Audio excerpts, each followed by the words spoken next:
Meus amigos, o campeão perdeu. Botafogo acumulou erros crassos na Libertadores e acabou perdendo, meus amigos, fora de casa por 1-0 para a Universidade do Chile. Mas a gente vai analisar, né, essa derrota do Botafogo, assistir o jogo. Vou trazer aqui um resumo para vocês. Antes de mais nada, se inscrevam aqui no nosso canal, no Solta a Voz Ativa. Botão vermelho de inscrever-se, deixa teu like também. É muito importante, rapaziada, para os nossos canais. E o Botafogo que acabou tropeçando na estreia da Copa Libertadores, o atual campeão da Liberta, rapaziada, o glorioso, foi derrotado por 1-0 pela Universidade do Chile nesta quarta-feira, pela primeira rodada do Grupo A. Todos os clubes campeões jogam sempre no Grupo A da competição e apenas no segundo jogo oficial sob o comando do treinador Renato Paiva. Por que eu tô dizendo isso? Porque, na minha opinião, eu acho cedo cobranças excessivas em cima de um treinador que só tem 2 jogos oficiais à frente de um time, à frente do campeão, o atual campeão da Libertadores, o Botafogo. O único gol da partida foi marcado, meus amigos, por um atacante que passou recentemente pelo nosso futebol brasileiro, que é o Lucas Diório, que inclusive atuou pelo Atlético Paranaense o ano passado, em 2024, e ainda no comecinho deste ano. O argentino, o atacante, está emprestado para a equipe da Laú, para a Universidade do Chile, e foi, no ano passado, uma das contratações mais caras da história do Atlético Paranaense, mas, meus amigos, acabou não indo bem no Furacão, no ano do centenário do Furacão, inclusive, o Furacão colocou dinheiro, trouxe Bruno Zapelli, trouxe o Lucas Diório e acabou, meus amigos, emprestando a equipe da Universidade do Chile. Ele custou 2,5 milhões de dólares para a equipe do Atlético Paranaense, né? Pedido do treinador, o ex-treinador do Atlético, Juan Carlos Osório, o colombiano.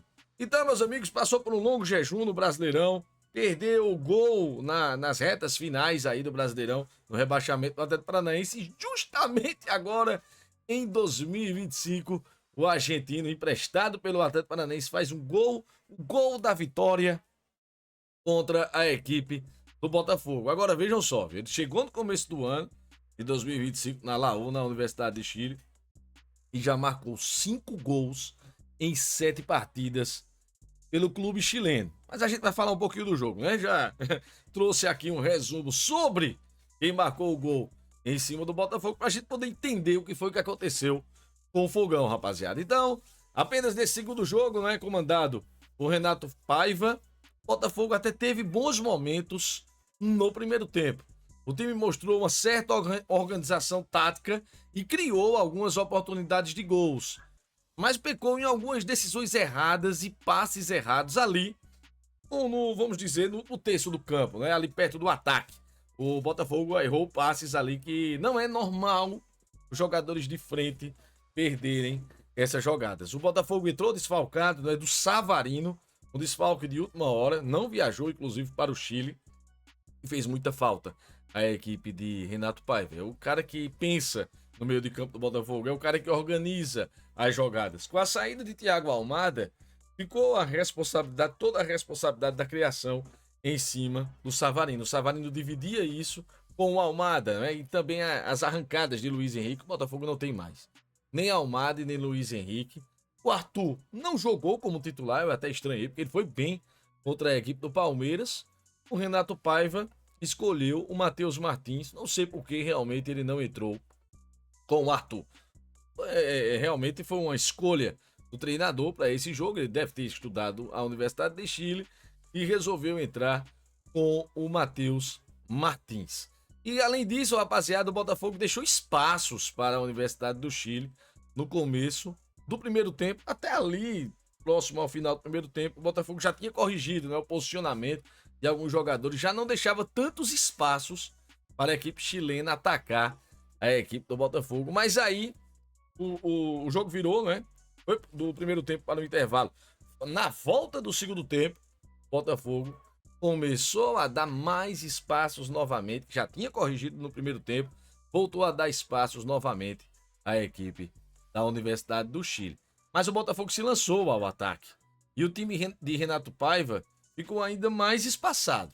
Eu creio que esses espaços que o Botafogo deu no segundo tempo foi porque partiu para o ataque, partiu para ganhar o jogo, queria estrear com uma vitória para justamente ter uma tranquilidade para o restante dessa Copa Libertadores da América. Mas começaram a aparecer buracos no meio de campo do Botafogo. E num desses buracos, um ataque pela esquerda, apenas um jogador do Botafogo, marcando dois jogadores da Universidade de Chile. A bola que veio da direita de defesa do Botafogo, esquerda de ataque da Universidade do Chile. O toque de primeira matou a marcação do Botafogo. E o Lucas de Iorio acabou batendo cruzado na saída do goleiro John. Sem chances realmente para o goleiro do Botafogo. 1 para a Universidade do Chile, 0 para o Botafogo, né? Uma finalização cruzada, forte, rasteira. E no fim, né? No final do jogo, eu até separei aqui a falar sobre Igor Jesus, né? Porque para piorar a situação do Botafogo, desde o começo de Copa Libertadores, o atacante Igor Jesus ainda foi expulso ao receber 2 cartões amarelos em poucos minutos. O primeiro cartão amarelo que ele levou foi por uma confusão na área com a defesa da Universidade de Chile. E depois por deixar o braço em uma disputa com o jogador adversário, né? Então, dessa forma, meus amigos, Igor Jesus vai desfalcar o Botafogo na próxima semana, quando o Fogão recebe o Carabobo da Venezuela, né? Um adversário muito mais fraco do que a Universidade do Chile, lá no Newton Santos, e a tentativa de buscar os primeiros pontos na Copa Libertadores da América. Mas eu separei aqui, né, para falar sobre Igor Jesus, né? Essa expulsão do jogador do Botafogo. Ele joga realmente com os braços muito abertos, tem muita força, divide muito bem, faz aquele trabalho de pivô muito bom ali com os seus adversários, né? Sempre abrindo espaços. Botafogo no ano passado, ele fazia esse trabalho de pivô, abria espaços aqui, descendo um pouquinho pela esquerda. Não era ponta esquerda, Almada, mas ele descia ali pela esquerda. Ele abria espaço para Almada do lado direito com o Luiz Henrique. Ele também fazia essa aproximação, matava a bola no peito, tocava para Savarino. Savarino já invertia, o Igor Jesus já se posicionava dentro da grande área. Ele perdeu um gol no primeiro tempo, deu uma acelerada, tentou bater cruzado, bateu em cima do goleiro, a bola foi para escanteio. Mas o Igor Jesus, em gols, ele está devendo com a camisa do Botafogo, rapaziada. A verdade é essa. Não é de hoje, parece que realmente aquela passagem pela seleção brasileira não fez bem a Igor Jesus. Eu já vi jogadores que vinham bem nos seus clubes e serem convocados para a seleção brasileira e realmente praticamente desaprenderem a jogar, levar um tempo. Parece que realmente fica aquela ansiedade de você se firmar na seleção brasileira e quando você não consegue, o seu mental ele dá uma baixada. Possa ser isso que está acontecendo com o Igor Jesus. Vejam por quê, meus amigos. Em 24 jogos disputados, apenas um gol marcado e 2 assistências. É muito pouco, realmente, para um atacante. Mas eu sei que muita gente vai defender ele. Vai dizer, não, o Igor Jesus, se você for ver os jogos do Igor Jesus, ele produz muito. Sim, produz, claro, mas ele tem que ser cobrado. O ofício de um atacante é marcar gols. Então, realmente, ele tem que ser cobrado pela torcida do Botafogo. Tá sentindo falta do Almada, tá. Tá sentindo falta do Luiz Henrique, tá. Mas tem outros jogadores que chegaram. Claro, também leva um tempo para o time se entrosar. Mas realmente tá devendo gols, viu? Igor Jesus. E eu tô querendo correlacionar isso à passagem dele pela seleção brasileira. Ele passou, fez um gol lá contra o Chile, né? Importante, de cabeça. E no segundo jogo ele jogou e não jogou mais. Essa bagunça, né? Do ex-treinador da seleção brasileira, o Dorival Júnior, de chamar o jogador, dar chances de titular e depois praticamente esquecê-los e não os convocar mais. Eu acho que realmente era um dos grandes problemas do Dorival Júnior na seleção brasileira, mas Renato Paiva vai ter que quebrar a cabeça para poder ver qual uma posição, quem sabe uma posição nova aí para Igor Jesus, jogando um pouco mais recuado, não jogando enfiado entre os zagueiros, porque realmente os gols de Igor Jesus estão fazendo muita falta à equipe do Botafogo. Chegou em um momento, ano passado, e até times da Premier League se interessavam pelo jogador. Cadê esses times? Acho que não há mais essas propostas pelo jogador do Botafogo. Realmente uma fase muito ruim em relação a gols, porque eu acho que realmente ele é um jogador que participa muito do ataque do Botafogo. E sobre essa expulsão, eu creio que ele foi mais expulso pela confusão da defesa, porque ele levou o primeiro cartão amarelo E esse jogo dele aqui de jogar com os braços abertos é normal, é característica do jogador. Tem jogo que ele não vai levar cartão e tem jogo que ele vai levar. Porque realmente ele joga muito com os braços abertos para se proteger. Aquela capa de Batman aqui, né? Para se proteger. Isso acontecia muito no futebol e hoje os árbitros, tanto nacionais quanto internacionais, estão punindo mais com o cartão amarelo. E Igor Jesus expulso, rapaziada. Mas eu acho que não é motivo de preocupação para o torcedor do Botafogo. O Botafogo começou o ano passado, o Arthur Jorge também perdendo, o Botafogo perdendo por 3-0 na estreia contra o Júnior Barranquilla, né? Saiu da pré-Libertadores, começou a fase de grupos perdendo por 3-0 em casa, no Newton Santos. Eu acho que o torcedor do Botafogo coloque os pés no chão e não fique espantado com essa derrota, não. Para mim, é um tropeço em um longo percurso desse ano, mas também cabe a análise da gente, né? O Botafogo ficou muito tempo sem eleger um treinador aí.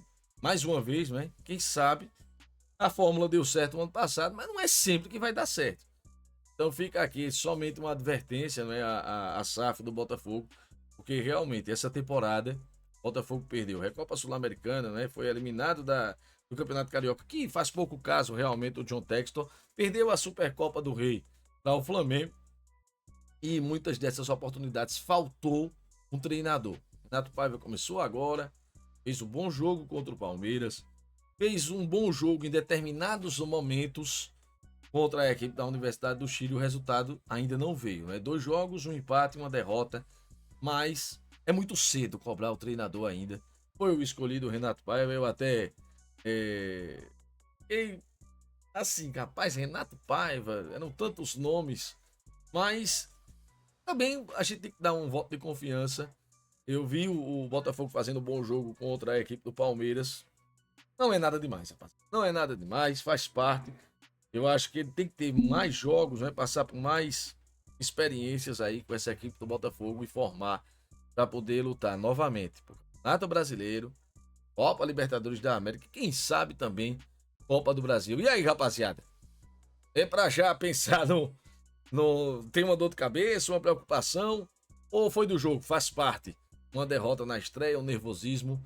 E o Botafogo agora, meu amigo, ao invés de atirar pedras, é vidraça. É o atual campeão da Copa Libertadores da América. Então é o time a ser batido por todos que vão jogar contra o Botafogo no Brasileirão, na Copa Libertadores da América. Você via a vontade dos jogadores da Universidade de Chile para ganhar esse jogo. Não tinha bola perdida. Por quê? Porque estavam jogando contra o campeão, o atual campeão da Copa Libertadores da América. E aí, rapaziada? Deixa aqui o teu comentário e não se esqueça de se inscrever aqui no nosso canal. No Solta a Voz Tiba, botão vermelho de inscrever-se. Deixa teu like. É muito importante para os nossos canais, rapaziada.